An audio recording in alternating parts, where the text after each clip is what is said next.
Hey, you beautiful souls. Let us begin with part 2 of Unified, which is defining your highest desires and learning the mechanics of manifestation.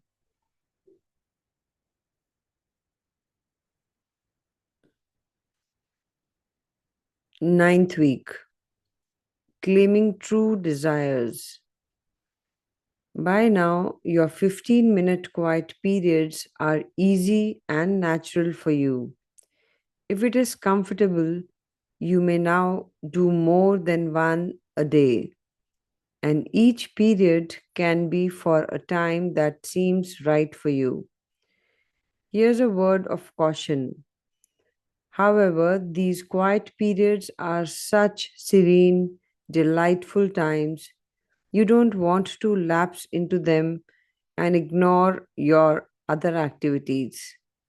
These quiet periods are for preparation in life.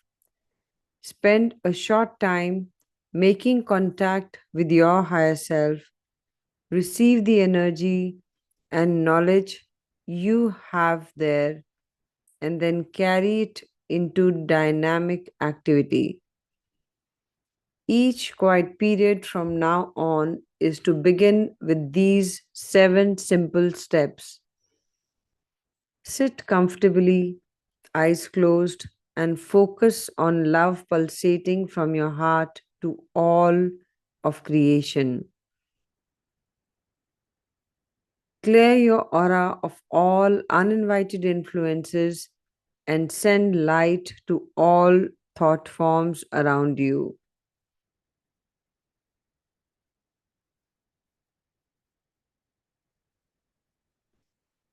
Close your aura to all except your higher self.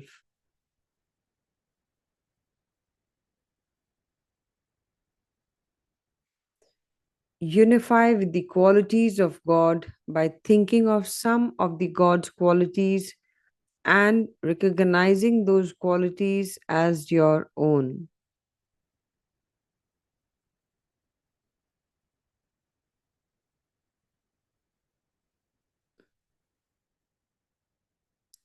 State the purpose of the particular quiet period, such as to practice communicating with my higher self, to receive knowledge that is appropriate at this time, to have revealed where my thinking is not in tune with God's thought, etc.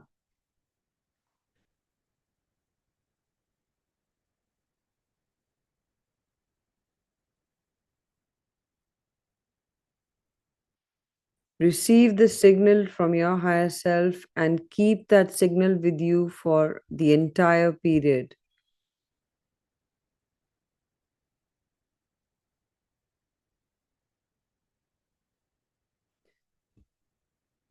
Speak out the communication given to you in your thoughts by your higher self.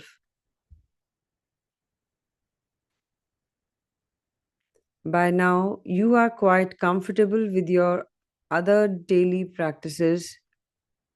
They are becoming more and more routine, almost automatic. Your routines throughout the day, whenever appropriate, are close your aura to all except your higher self.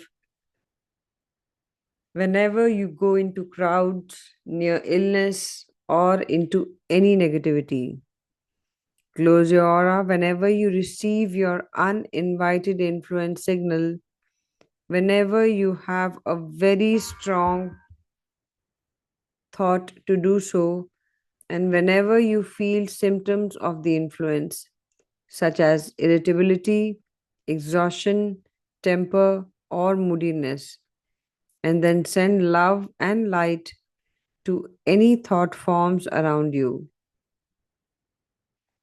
Send love from your heart to anyone and anything throughout the day when you think about it and feel that love actually being transmitted and then coming back to you. Send the thought of forgiveness whenever a grudge thought comes up, or whenever it appears to you that someone has hurt you or is hurting you. In the evening before going to sleep, you have two practices that you can alternate. Unify with God by thinking of God's qualities and claiming them as your own. Send love and forgiveness to your friends, family, and anyone or anything that comes to your mind.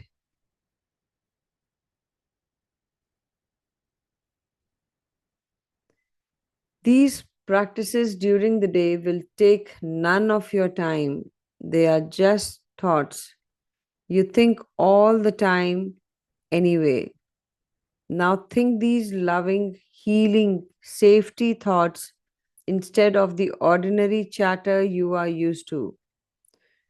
Before last week's review, you communicated with your higher self about the thoughts you have that are not in tune with God's thoughts. You started an inventory of those areas in your thinking that need correction.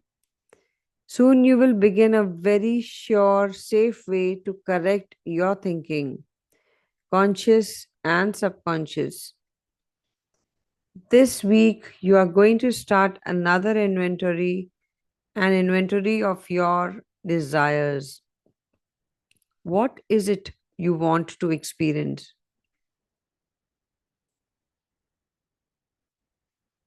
Whenever you have thought of your desires and needs, you viewed them largely from the vantage point of your lower self. You lack the vision of your all knowing intelligence. Too often, your desires were dictated by your parents, your friends, or simply your desire to win someone else's love and respect. Today, spend your quiet period receiving communication from your higher self about what it is you want to claim in life. After you have properly entered into a quiet period and received the signal from your higher self, say, please communicate to me my true desires. Have a piece of paper handy to write down your desires. Remember, you are of the same thought of God as everything else is. This means that everything in the cosmos is one with you. You are that. It is you. So everything is for your use and enjoyment. This is different than the man made illusion called ownership. Don't confuse the two. Just remember that everything and everyone is for your enjoyment. You need only claim it for your use with love, thankfulness, and forgiveness. You can't claim and get the use of enjoyment of anything that you claim exclusively for yourself or for any selfish motive. The selfish, of course, refers to the lower self. Your motives must be selfish, the higher self. Fortunately, you need not labor over the distinctions. You simply need to ask your higher self for your true desires. These are desires in truth. These are desires that God would have you desire because they are in tune with God's thought that made creation. They are the seed thought that can give rise to your creation full of God's qualities. Your desires are to be fulfilled with love, abundance, peace, knowledge. joy, and all of God's other qualities. Write each desire down on the paper, beginning with I claim.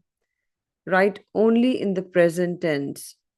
In reality, there is no future and no past, only the present.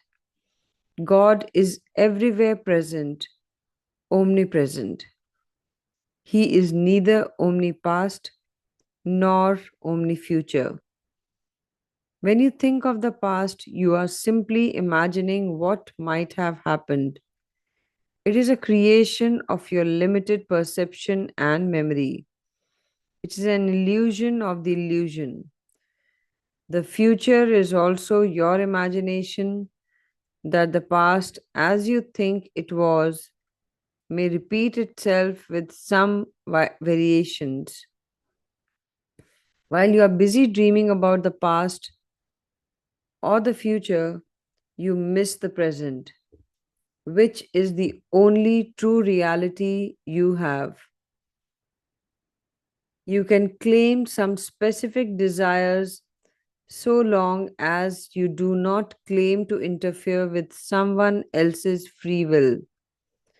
For instance, you can claim a perfect, unconditional love relationship with Harry or Suzanne, but can't claim either Harry or Suzanne to be your spouse or to become sexually intimate with you. A relationship based on unconditional love is in everyone's highest interest. However, whether or not someone is to marry you or become intimate with you is up to that person. Free will cannot be compromised, even by your strong and powerful desire. Be realistic. State your claim in terms you can believe are possible. I claim abundant wealth in the form of $20,000 or more each year. This is believable. Take the limit off by adding or more and or better whenever possible. After your quiet periods, examine your list of true desires, compare it with the list of thoughts you need to correct. At this point, don't concern yourself with the reconciling of two lists. Just note for your amusement how some of your present thoughts keep you from realizing your true desires. Soon, very soon, you are going to see the fulfillment of these true desires. So, friends, this is the end of ninth week. Read it every day and go into quiet period, claiming your true desires. So that's all for today. Kindly get into your quiet period and do all the practices. If you want to revisit, listen to it again, you may do that. So bye for now. Thank you. Thank you. Thank you.